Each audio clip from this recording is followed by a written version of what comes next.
আসসালামু আলাইকুম। আজকে আমি এবং সাকিব আমরা মানবতার প্রদীপের পক্ষ থেকে আগামীকালকে কিন্তু ঈদ, ঠিক এর আগ মুহূর্তে আমরা জানতে পারলাম এক বৃদ্ধ মা কিছু খাইতে পারতেছে না, মানে বাজারঘাটের অভাবে।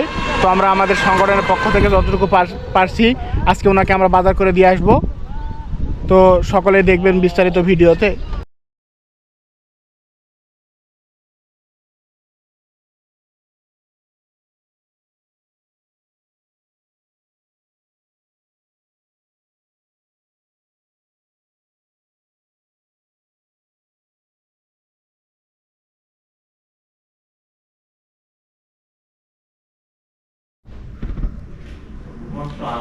আমরা আজকে বাজার করে দিচ্ছি এক অসহায় বৃদ্ধ পরিবারকে। কিছু কাঁচা বাজার আছে এবং সামনে ঈদ, মানবতা প্রদীপের পক্ষ থেকে আমরা বাজারগুলো করে দিচ্ছি। সবাই আমাদের জন্য দোয়া করবেন, আমরা যেন বেশি বেশি আমাদের কার্যক্রমগুলো পরিচালনা করতে পারি। সবাই আমাদের সাথে থাকবেন।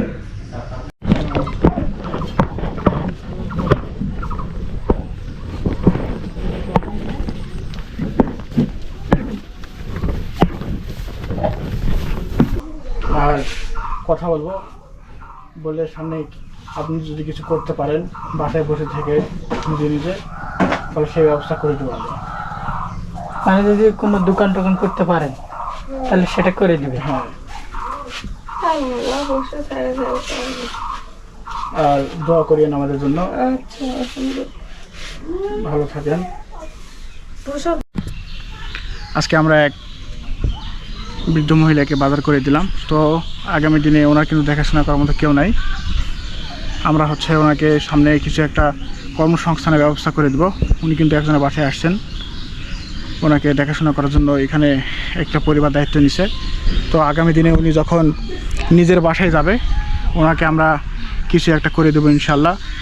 যতটুকু পারি কর্মসংস্থানের ব্যবস্থা করে দেব। সবাই আমাদের পাশে থাকবেন, দোয়া করবেন। সব সময় সবার সুখে দুঃখে সবার আগে মানবতার প্রদীপ যেমন ছিল ভবিষ্যতে থাকবে ইনশাল্লাহ। সবাই আমাদের জন্য দোয়া করবেন, আমাদের সদস্যদের জন্য দোয়া করবেন এবং সকল উপদেষ্টাদের জন্য দোয়া করবেন। সবাই ভালো থাকবেন, সুস্থ থাকবেন।